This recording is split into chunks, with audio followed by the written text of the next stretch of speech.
So recently there have been some debates going on online about who's better all time, Kyrie Irving or Chris Paul.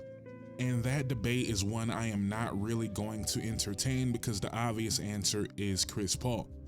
I don't really have much to say about it. But the idea that it would even be a conversation made me think, like, is Chris Paul gonna be forgotten? Then I had to take a step back and realize, no, this is Chris Paul. He has all the relationships in the media. He has good press. He has relationships with everybody, right? And that matters in terms of keeping your name alive, keeping your legacy alive. So I think Chris Paul will always be brought up for that reason. But I do think it's gonna be forgotten how great he actually was. And maybe 15, 20 years from now, he might end up being one of the most underrated players in NBA history, because it seems like he already kind of is that. And part of what makes it difficult with Chris Paul is he played in two different eras and he was never the best of either era. Early in his career, obviously, it's Kobe, it's LeBron, it's Tim Duncan, it's Dwayne Wade, it's Dirk, and then Chris Paul is right there. And then he goes on, is the best point guard in the NBA from like 08 to 2015, is a top 5 player in the NBA during this stretch as well, but was never 1, 2, or 3. Then we enter a new era where it's LeBron James still, it's Steph Curry, it's Kevin Durant, it's James Harden, probably Kawhi, then Chris Paul. So it's hard to view you as top of the top if you're number 5 or number 6 in two different eras, but someone like Kyrie Irving has never even been close to a top 5 player in the NBA. And I was thinking, what's like a good parallel of a different era for Chris Paul? And I think I found a perfect one, because you look at Chris Paul and all his peers either won championships or won multiple championships, or they won MVPs. Which makes it very difficult to argue that Chris Paul was on the same playing field as these players. So I think a great comparison, a great parallel, it's not going to be 1-to-1 because Chris Paul has longevity, but I think Chris Webber is actually a great comparison. Someone who flirted with top 5 player in the NBA, and if we look at the early 2000s and think about what I just said about Chris Paul, you think about Tim Duncan, you think about Kevin Garnett, you think about Allen Iverson. All of those guys went on to win MVPs or championships or both. So that makes it so in 2025, if I tell you that Chris Webber was looking Kevin Garnett eye to eye, I sound like a crazy person, but he was right there. He was in that conversation with those guys, but he's the one that didn't get the MVP and didn't get the ring. And now history's not going to remember him as being in that conversation. Same way history's not going to remember Chris Paul being in top 5 player conversations. And I also think that Chris Webber is the opposite side of the spectrum. When I talk about Chris Paul, always going to be talked about and celebrated because of his relationships in the media and just great PR, commercials, right? All that. Everybody loves Chris Paul. I don't know what Chris Webber did or did not do, but he doesn't get that same adoration, and you can kind of see it how we're already forgetting about Chris Webber. I also think it hurts that the Kings have been so terrible, because if they were a great team, they would celebrate their history more. That's kind of how it works, right? They would have nights to honor that team and all that, but nobody ever has a reason to talk about Sacramento, so even more so we forget about how great Chris Webber actually was. But I don't think Chris Paul will be forgotten. I think it'll just be slightly forgotten how great he was at his actual peak. But thinking about that made me think about players that will be forgotten. And speaking of the Kings, unfortunately, the first name that came to mind for me was DeMarcus Cousins, a player that was one of my favorite players in the NBA. And there's no way 10 years from now anyone is talking about DeMarcus Cousins. No real moment to point to in his career, right? He almost had a really big moment with the Warriors. KD goes down, Clay goes down. DeMarcus Cousins is out there battling in the finals. He was playing pretty good in that finals. He almost had a moment there, but we know how that went. We were all kind of robbed of something special in New Orleans. Whatever that was going to be memorable. It was going to be a spectacle to watch every single night for years to come, and obviously that got cut short as well. So I don't want to focus on guys that got injured, but it just really makes me sad that DeMarcus Cousins will probably be forgotten about. And it also really hurts that Jokic and Embiid showed up like right after this happened. Like if they showed up a few years down the line, I think people would talk about DeMarcus Cousins. They would talk about DeMarcus Cousins maybe laying the foundation for a playmaking big in today's NBA, all that. You would have people saying that there is no Jokic without DeMarcus Cousins, even though that wouldn't be true, right? That would just be the way people thought about it if Jokic showed up, 3-4 years after DeMarcus gets hurt. But the fact that he was already in the NBA and became an MVP 2 years later kind of just wipes out DeMarcus Cousins. I don't think we're ever really going to talk about him for how great he was and how great he could have been. But like I said, I want to veer away from players that dealt with injuries, and maybe that's why we won't remember them. Another player that's one of my favorite players in the NBA, a player I've made multiple videos about, Demar Derozan. I think Demar Derozan is going to be forgotten. And the saddest part is I have no argument to why he shouldn't be forgotten. That sounds kind of crazy, but DeMar DeRozan, great scorer for his time. He's probably going to finish top 11, maybe top 10 in scoring of all time, which is absurd to think about. Right now, he's at 25 all time, one spot behind Steph Curry, so he'll probably finish 11th all time. Assuming he remains employed for the next couple years, he's about 3,000 points behind Shaq. So I think it's going to be Kevin Durant at 8, James Harden at 9, Steph Curry at 10, DeMar DeRozan at 11th all time in scoring. And I still think he's going to be forgotten. Again, no real moments in his career. And his career is not over, right? There's a world he gets traded to Milwaukee. That's something I keep bringing up. But if he gets traded to Milwaukee and they go on some miraculous run, do I believe that's going to happen? No, but just to say his career's not over yet. And maybe the defining moment of his career hasn't happened yet. But as it stands today, DeMar DeRozan in all likelihood will be forgotten. Another player kind of on the Chris Webber spectrum of things, although I don't believe he was ever that good of a player. He was never borderline top 5 player in the NBA, but he was a power forward that was battling with the Tim Duncans and Dirks and Kevin Garnett's of the world. I think Amari Stoudemire is going to be forgotten, and I plan on making a video pretty soon discussing players whether they should or should not be in the Hall of Fame. I'll just spoil this one. Amari Stoudemire is like the most no-brainer Hall of Famer. The peak was short, but the peak was the peak. 5-time All-NBA in the era he played in is kind of crazy. And I think I said this in another video, I can't remember what video, but I believe Steve Nash being a 2-time MVP actually kind of hurts Amari Stoudemire. Because when you see 2-time MVP, it's like, oh, he was carrying Amari Stoudemire. And I'm not trying to say that was or wasn't the case. I'm just saying how the human brain works. If Steve Nash did not have those MVPs, people would probably talk about Amari Stoudemire a lot differently. There'd probably be a lot more reverence on his name, and he'd probably be a no-brainer Hall of Famer.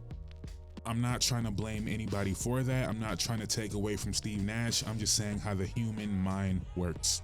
And another reason why I'm not sure he's going to be remembered is because I'm not sure he's going to make the Hall of Fame, right? Not on merit, clear Hall of Famer on merit, but he's made some homophobic comments in the past. He's also made some anti-Semitic comments in the past. So I don't really know how the NBA is going to view that. The NBA can be very selective on what they view as a problem, what they view as worth it.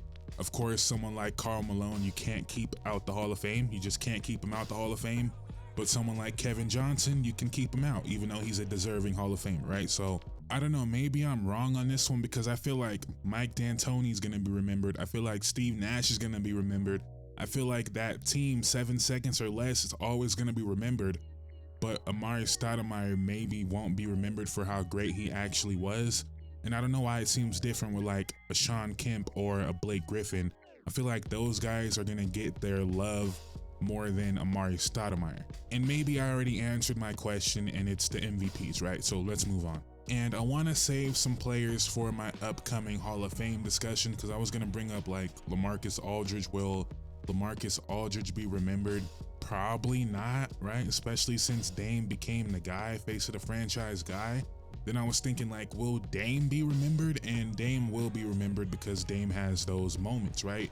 A lot of it is about moments. Dame has those 2 historic shots that will live on forever. And you're probably thinking, of course, Dame will be remembered just based off of quality of player that he is. And I'm telling you guys, it doesn't always work out that way. He has the moments that are gonna make people always go back and revisit his career.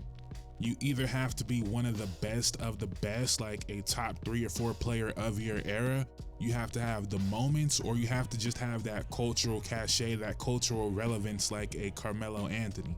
A player who didn't really have the moments at the NBA level. Of course, he had it in college and the Olympics, but the NBA level didn't really have any crazy moments, like historic moments like those damn shots.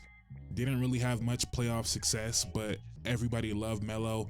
People grew up wanting to be like Melo. Melo will never be forgotten. And I kind of feel like Dame is like this generation's Melo. Maybe I'll expound on that a little bit later in another video, but I think it makes sense. Just in terms of their place amongst their peers, kind of like the top of that second tier in their respective eras. Another player I was kind of thinking about, will he be forgotten?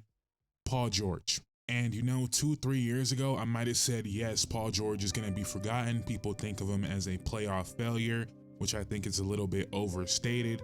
But the more you see all these young players like grew up with Paul George being their guy, guys like Brandon Miller, VJ Edgecombe make me think that there's going to be more Paul George disciples coming into the NBA very soon. So his name will probably be kept alive. We're probably going to see a lot of Paul George sneakers being worn after Paul George retires. Like, apparently Paul George is just very popular amongst the young crowd, which is a little bit surprising to me, but I'm very glad because his career could easily be lost to all the memes and, you know, playoff failure, playoff P, all that. So I'm glad that there's young players that are going to keep his legacy alive. A kind of young player, the youngest player I've brought up so far, and again, his career is so far from over that we don't really know, so I won't harp on it too much.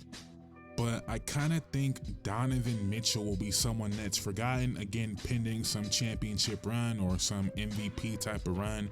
I don't think we're going to remember Donovan Mitchell for how good he was. And I keep kind of like teasing my future videos, but I think a lot of it has to do with all the older greats that are still in the NBA that make it more difficult to shine light on other places, right? LeBron James is what, 40 years old, Steph Curry 37 years old, Kevin Durant 36, 37, James Harden 35. Like, it's not normal, or maybe it will be normal, but it hasn't been normal in NBA history for this many older players still to be great. So it makes it for someone like Donovan Mitchell, who's not young anymore, in the middle of his prime, has never really got that light on him that I feel like he would get if it weren't for Steph Curry, Kevin Durant, LeBron James, James Harden, Kawhi Leonard, all still dominating NBA coverage. And Donovan Mitchell has just quietly made 6 straight All-Star teams in an era where it's extremely difficult for guards to make All-Star teams, at least before he went out east. But with these older players being so relevant still, there's only so much room for these young stars. And again, Donovan Mitchell's not young anymore, he's 28 years old. So there's only really room for a Giannis, a Jokic, an Embiid, a Luka, right? Of course, Shea and Anthony Edwards, because he's one extremely exciting to watch. He has the personality, and he beat Kevin Durant, he beat Jokic, he beat LeBron James. So yeah, we're gonna talk about that. But in general, there's just not a lot of space here for up and coming players to be as popular as they maybe should be. But again, I am stepping on another video idea. Hopefully I have a video about that very, very soon. I should end the video right now, but I want to circle back all the way back to the Sacramento Kings, a player, maybe I'm just talking about my favorite players. Maybe that's what this video is about. But Peja Stojakovic, I think, is a player that for sure will be forgotten unless his son is awesome, who is now on his 3rd college team in 3 years, but I guess that's just the norm now. But Peja Stojakovic to me is extremely underrated, again, because the Kings never won. In that series against the Lakers that went 7, that people say the Lakers cheated or the refs cheated, no one ever talks about how Peja was injured during that series. I made several videos about that if you guys want to go watch that. But Peja Stojakovic to me is a top 5 shooter of all time, and he was much more than just a shooter. But this man took 7 threes a game all the way back in 2003 and shot 43% on them. He was 4th in MVP voting that year. He was really like that, and it's just not going to be remembered. And I think in general, that whole team is going to end up being underrated for their careers. Chris Webber, Peja, Mike Bibby, Vlade Divac, like all of them are probably going to be underrated for their careers because that team didn't get it done. And that team was arguably the best team of the early 2000s, but Chris Webber got hurt one year, Peja got hurt one year, and they never got it done. But I think, yeah, Peja definitely underrated, Chris Webber definitely underrated, and probably going to be forgotten, which is extremely sad. But let me know in the comments down below some other players you feel like have been forgotten or will be forgotten in NBA history as we go along. And I try to only focus on like all-star level players, someone I think will be forgotten that's not like an all-star level player, or he was an all-star level player but never was an all-star. Someone like Andre Miller is going to be forgotten. There'll never be another like him. Zach Randolph maybe will be forgotten. But here I go again, teasing another video idea. Hopefully you guys don't steal it from me. But a player, like an archetype of player, will we ever see it again? Like, will we ever see another Andre Miller? Will we ever see another Zach Randolph? Maybe we'll make that video pretty soon. But let me know what you guys think in the comments down below. Please like, comment, subscribe. It would mean the world to me. Thank you guys so much for watching. I'm out. Peace.